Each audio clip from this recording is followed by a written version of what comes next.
Okay, while you're settling down for lunch, we're going to have a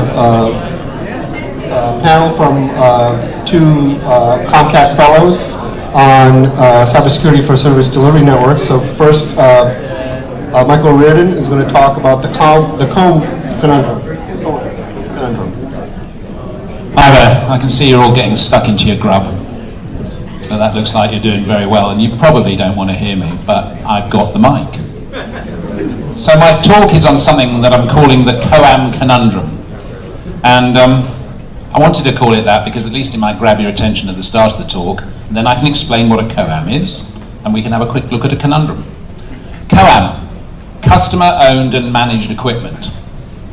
That means it's stuff that we don't really know about, has never been approved by a service operator, could be completely compromised from day one, and we've got managed, which means the subscriber's responsible for looking after it, and we all know how well that goes. Conundrum. Well, conundrums are difficult or perplexing questions. So that's what really I'm going to be talking about. Difficult and perplexing question around things that nobody really knows about and doesn't manage very well. Now then, when I get lost for a quote, I tend to look back to the Hitchhiker's Guide for the Galaxy. It sort of dates me. It was what I listened to when I was at university a very, very, very long time ago. And very rare, quite often you only have to modify them ever so slightly in order to make them quite relevant. So this is as it goes. The Internet of Things, said the introduction to the guide, is big, really big. You just won't believe how vastly, hugely, mind-boggling big it is, and so on. And I think the Internet of Things is going to become that, if nothing else. So how big is it going to get? Well, the forecasts that we've seen do tend to vary quite widely. I mean, you've got the optimists at Huawei, always optimists, saying that in 2020 there'll be 100 billion devices in the Internet of Things. We've got the pessimists down at Cisco, who are saying that in 2019 it's going to be 24 billion devices. And then sitting in the middle, as usual, are Gartner and ABI, sort of at 25 and 41 billion. But what we know is it's going to be truly enormous. It's going to dwarf, and is beginning, to dwarf everything that we've seen till now in terms of devices attached to the internet, whether directly or indirectly, through gateways or direct IP attachments. And what it's also going to do is it's going to drive massive, massive amounts of bandwidth. And from an operator's point of view, large numbers of devices, potentially quite a lot of them not very secure, insecure, badly built, badly designed, pumping lots and lots of bandwidth over our network. Well, we've seen things like that before. I mean, it's called malware. And there's an awful lot of that around, and we know what happens with a lot of that. So it could be quite an interesting thing from an operator's point of view. So Ahmed was very kind to sort of explain what our current IoT offerings are, and I'm not going to, what I want to say is I'm really not talking about those. Ours are exquisitely designed, perfectly integrated, beautifully put together, and totally professional. There we are, there's a Comcast advert for you. I won't go any further. So what's left? What's left? What else is there? Well, really, it's the world of everything else. I just need to bring the world of everything else up because I can't see exactly what that consists of. So I mean, we've got the wearables. I moved into the world of the wearables just recently with my Fitbit. At the moment, it tells me when the phone's ringing. It's very handy. It does very little else because at the moment it thinks I do about 20,000 steps a day. I must sort of just do very little steps, but I haven't got it calibrated quite right. We've got devices in the home. There's devices in the office, in the factories. There's devices on work sites. There's vehicles. I mean, the Internet of Things and vehicles is going to be quite astounding. Well, we know this. It's going to be both astounding and really scary. I mean, hands up those people who were at DEF CON. Anybody? Hey, that's good. This conference had people at DEF CON. That makes it so much better. And hands up the people that saw the presentation on the Jeep. Now, I thought that was quite good, really. I actually drive a Jeep. I'm really pleased. It's a 2012. The problem started in 2014, apparently. So I feel a lot better about that. So the Internet of Things is going to encompass Not just the stuff we think about, the stuff we haven't even begun to think about. One of the big problems, I believe, and this is particularly suitable, or particularly apposite rather, to the COAM question, is the life of devices. Voyager. Who knows what Voyager is? Satellite thing, space vehicle rather, sorry, not a satellite. And if it is in some sort of orbit, it's a very big one. At the moment, NASA are trying to recruit somebody to program Voyager. Right, that's a 40-year-old spacecraft, and they're trying to recruit people to work in 60-year-old languages. So who's an expert in Fortran out here? Algol? COBOL? I was going to say something, Ramesh, but I can't, because I was going to say, oh, it's the beardy old blokes, but you definitely don't qualify. But the fact is, when you look at those things, there's very few people on the planet, and there's not a massive incentive to do this sort of stuff. Who knows what the oldest light bulb in the world is, and where it is? It's in California, in some police station, and I think it dates back to about 1901. Now, I'm not saying that your average Philips Hue light bulb is going to make it to 2115 rather, and still be working and be in need of support. But these things are going to go on for a while. In fact, I've got a little table here, which talks about H&R Block. I was looking for how long do things last, and some strange sort of people. The H&R Block, I suspect maybe they do it through tax returns and people buying large white goods or something. I don't know. I really steer very clear of the US tax code. It frightens me. They're saying 13 to 19 years for a fridge. Light bulbs, Philips actually say anything up to 15 years they're claiming will be the life of a Hue light bulb. A home router, and I'm going to talk about those a bit later, so apologies to the guy from Netgear. Oh, he left before he knew I was going to abuse him.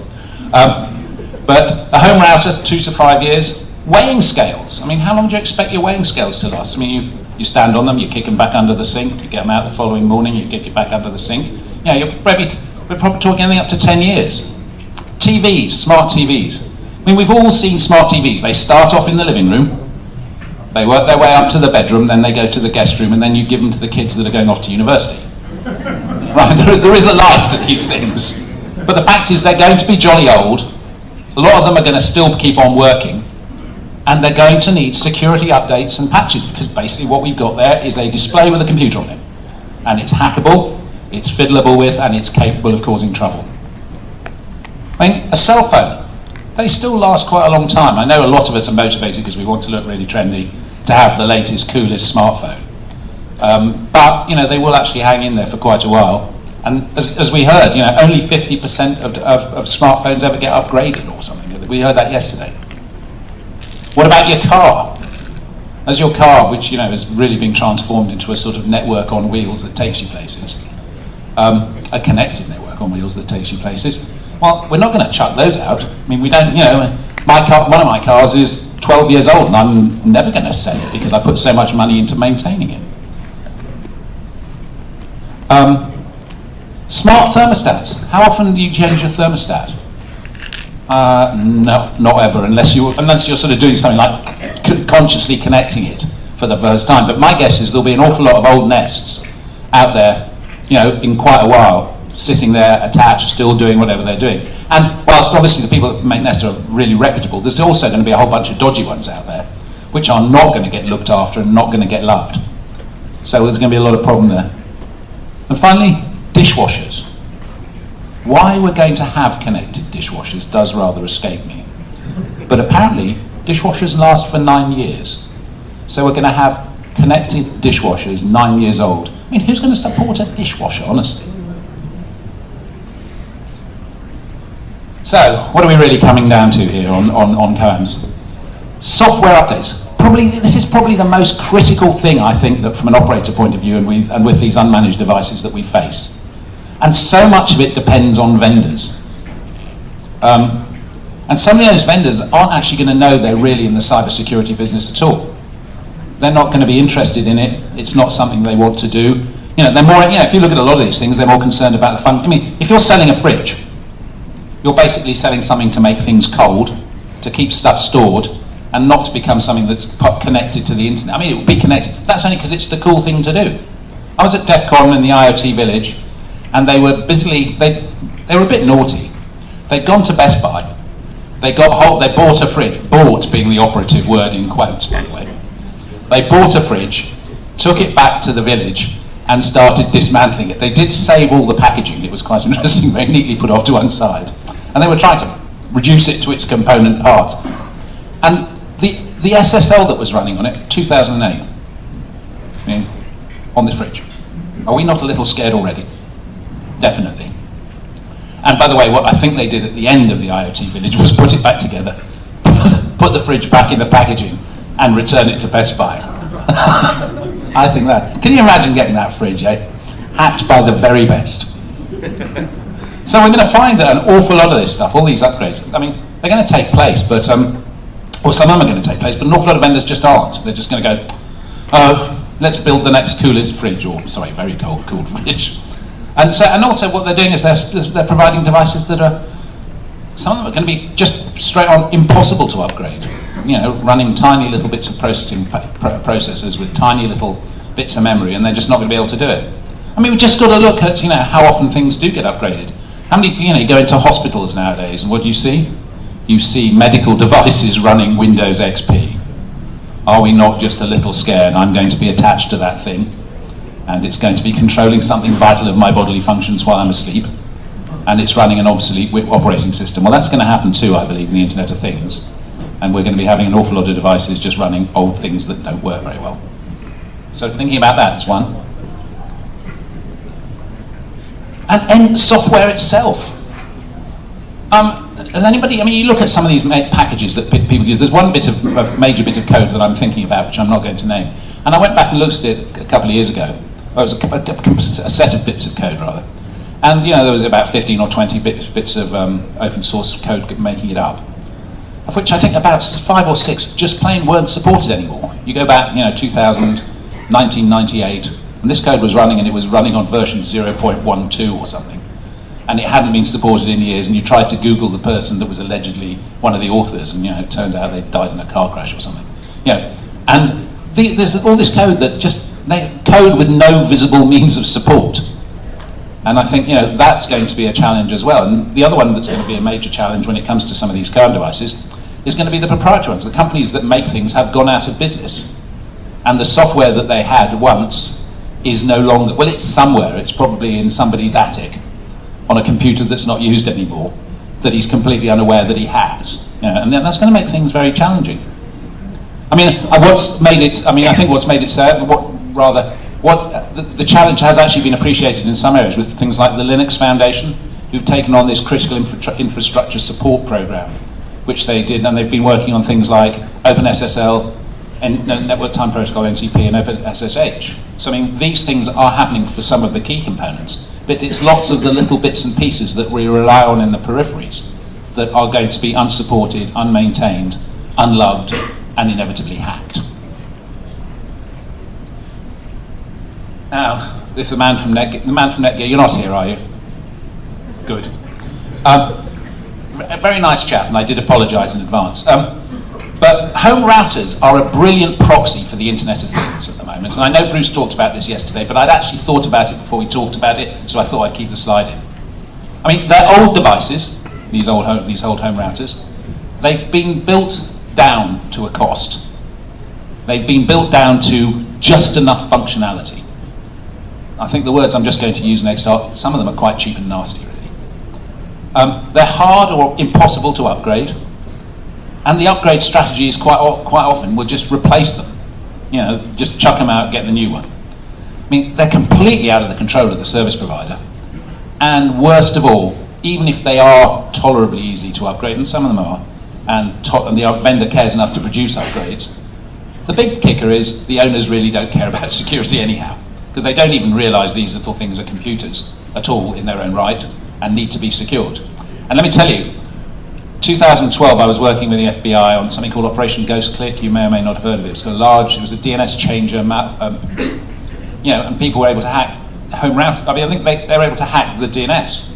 And there's been so many of these DNS changers that have gone around now.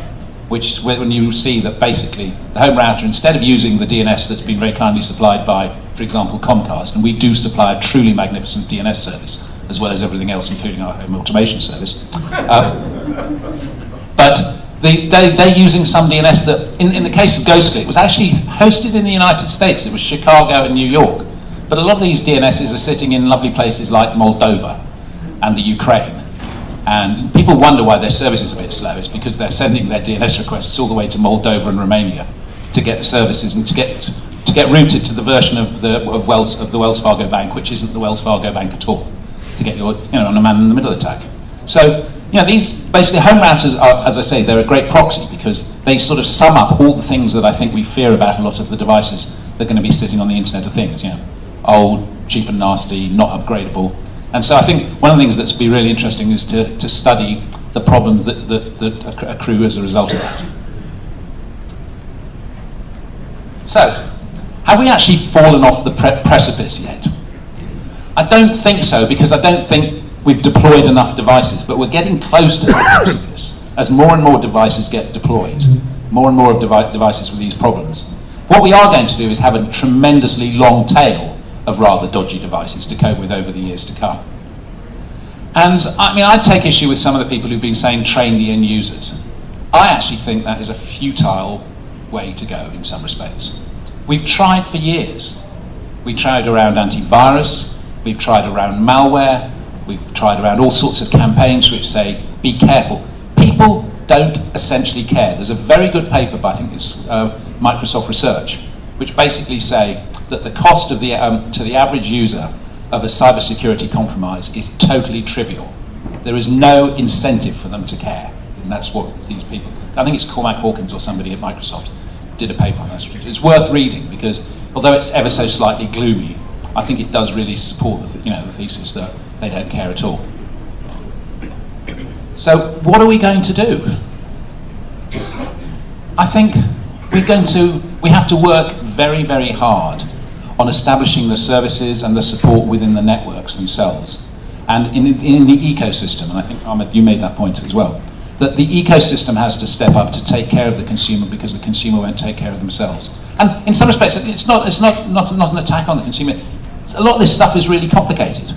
I mean, look at it. People were talking earlier about what a jolly good job cybersecurity is to go into. Yeah, it is. It's quite hard, and you get paid a lot, and there's not many people who understand it. That's why they get paid a lot. So, we can't expect the end user to do that. You expect the end user to be able to, you don't expect the end user to be able to maintain their own car. I don't see why you should expect them to maintain complex computer systems, which is what their homes are becoming, in the same way. So, I hope I've not depressed you too much. And to sort of conclude, I'm going to go back to the Internet of Things, to the Hitchhiker's Guide to the Galaxy, because I like the Hitchhiker's Guide to the Galaxy. You've obviously got that. And just look at this one. It says freeze, and I'm just going to change one word.